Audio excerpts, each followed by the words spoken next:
Hi there, homespun friends. It is Sherry, and it's great to see you today. I hope this video finds you all doing well. I thought I would come along today and answer a question that I have been getting in private messages, especially over on Facebook, about why did you delete your personal page on Facebook? Why did you get off social media like that? And so I thought that I might answer that question better in this type of video than just trying to answer everyone with little small messages here and there, because it is something that I've put a lot of thought into. I've been on Facebook for a really long time. I have been on Facebook, I guess, since close to the time that it started. And I've had 2 or 3 different accounts there. I think one of the first accounts I had, I got locked out of it and couldn't get my password and couldn't get anybody to help me. So I had to start over. And so I've had a couple little issues like that along the way. But Facebook in and of itself has been a wonderful invention. It's allowed people to stay connected from all across the country and all across the world. And I loved it for numerous reasons. I loved being able to share pictures of my kids or grandkids. I love seeing other people's kids and grandkids. I love seeing all of everyone's adventures. I enjoyed being able to connect with people that I don't usually get to see. And so it had a lot of positive things about it. I even enjoyed playing a few of those early games. Believe it or not, I was in Farmville back in the day when Farmville was huge. I had a little farm that every day I would get on there and farm my corn and feed my animals and do that sort of thing. It's silly to think about it now, but I did that. And it was just something fun to do. And my girls also, my girls are teenagers, and they had a little farm for a while. And so, it was just a little fun activity. But over the years, life changes. And last year was especially difficult as I was sick several times. And we've talked about this in a previous video. And I found myself isolated at home and focusing more and more on Facebook. And I found that it really took a lot of my time. I was scrolling and scrolling and scrolling and reading, and really my focus was in the wrong place. And I was convicted about that. There's a scripture that comes to my mind, and I have it right here, that just gave me some deep pause. And it's not even a long verse, but it's out of Colossians 3:2. And it says, set your minds on things above and not on earthly things.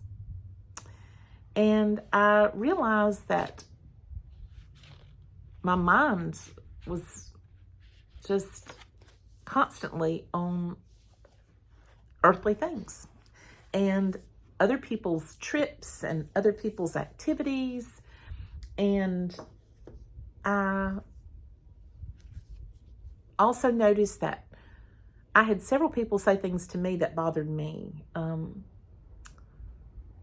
Somebody said, and I know they didn't mean anything by it. I know they didn't. They're sweet. And I don't, but they said, like, I noticed your whole family was there for Christmas, but one of your sons wasn't there. What's going on with him? Well, my son wasn't here because he's living on the streets and he's doing drugs, and, and our hearts are broken.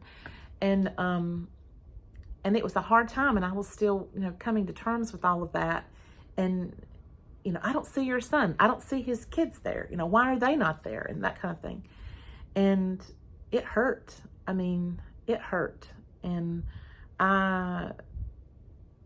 they would just not ask me in a private message. They would just ask me out in the open, on my page.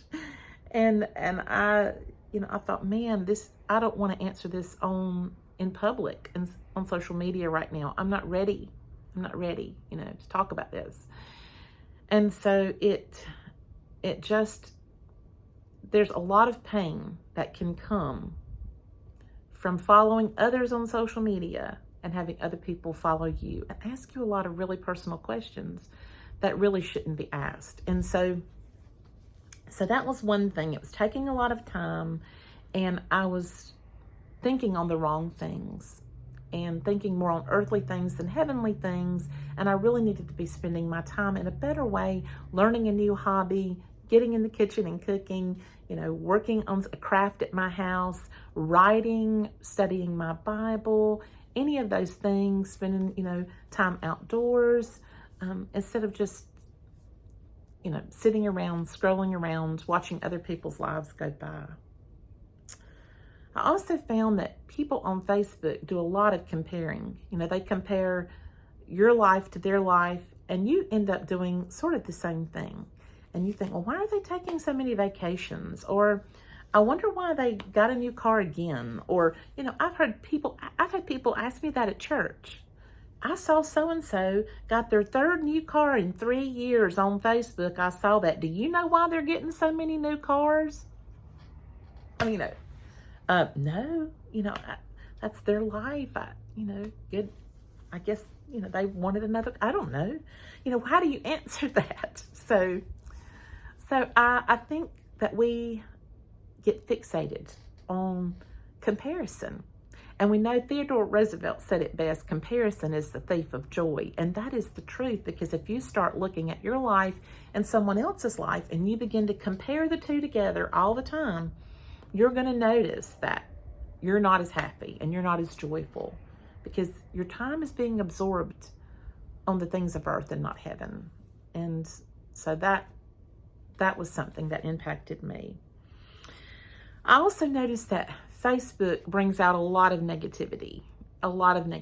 People use Facebook like a bully whip.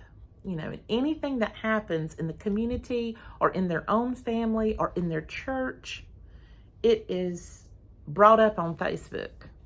And it's like a knife to your heart sometimes, especially when it involves maybe your church or somebody that is a friend of yours. And you see someone saying, well, they think they're too good for me. They're not too good for me. Let me tell you what happened, or did you see what, that kind of thing. Or I went to church Sunday and I can't believe what I heard. And that sort of might have nothing to do with you personally, but it causes you pain in your heart to know that people are out on social media discussing these things that actually can hurt their church or hurt their family. And once you get them out there, friends, you can't take them back. You can delete the post, but you can't take back what you said, because everyone's already read it. And trust me, they remember it. Because I've said a few stupid things in my day and wish that I would have kept my mouth shut. And now at 50, almost 59, this month I'll be 59, I've learned a lot of lessons about that along the way. So social media can bring out so much negativity and criticism. It can just sort of bend the way your mind thinks. And that's one of the reasons when I started The Homespun Wife in 2012, I was going to use what I thought God had given me as a gift of encouragement, just to encourage others. And I thought, if I can encourage 25 people a day with just a nice thing to say, then I will feel good about that. And now the page has grown so much and I'm stunned. I don't even know how that happened, except it was the gift of God. That's it. It's just a gift of God. He's so gracious. He goes above and beyond what we can ever imagine.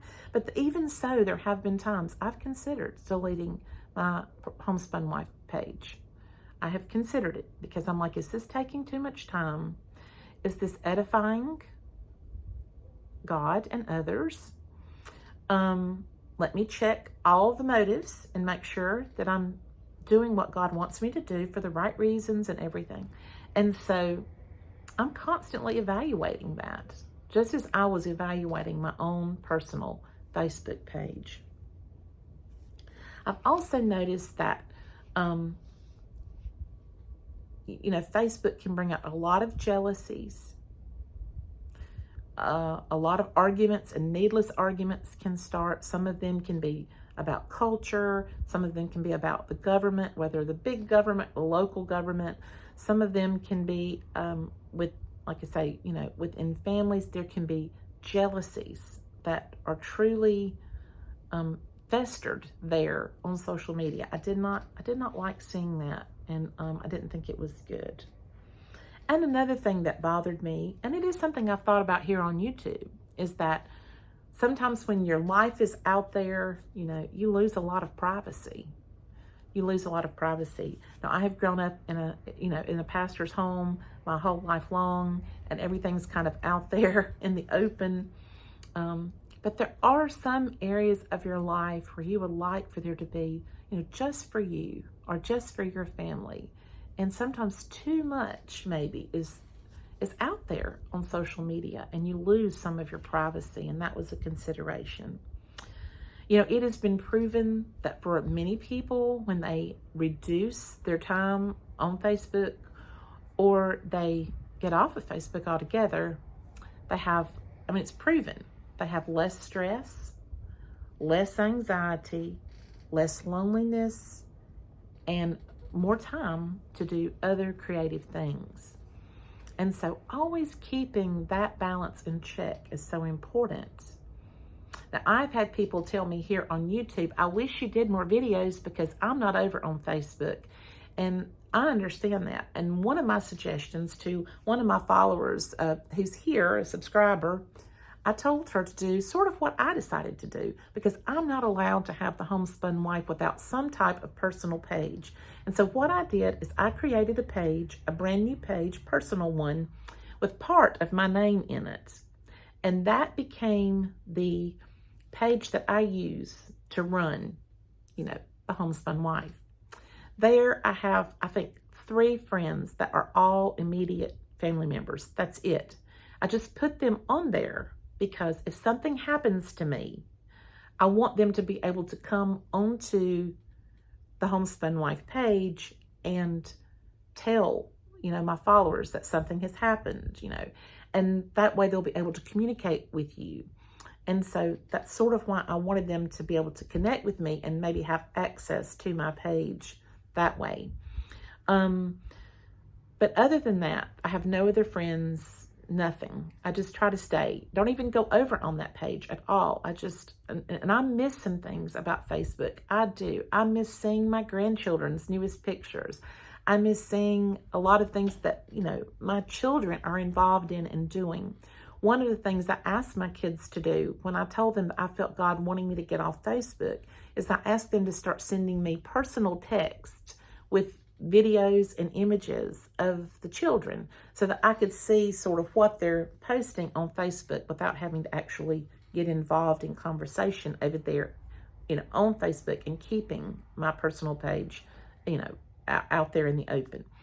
And so they have done that. They've been pretty good to send me pictures and videos, and, I have FaceTimes with them and things like that that allow me to feel like that I'm still staying in touch with them socially, as well as personally, and seeing them in person, but being able to keep up with their milestones, like, hey, guess what, your granddaughter is made the cheer team, my daughter made, and when my daughter posts that about our granddaughter, I'd love to be able to see that. So what she does now is she either sends me a snapshot of that post, or she just sends me the actual image that she shared on her page. And so I love that. I'm able to keep up in that way.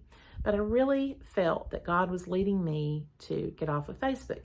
And simultaneously to that, my husband was also praying in that direction.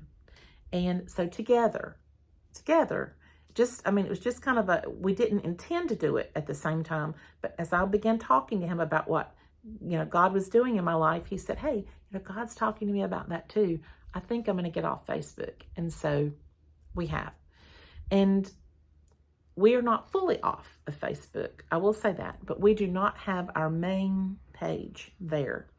And it has been good for me. I have found that I have more time. I have found that I have more peace. I have found that I am not tied up in things that are none of my business, and it is very rewarding.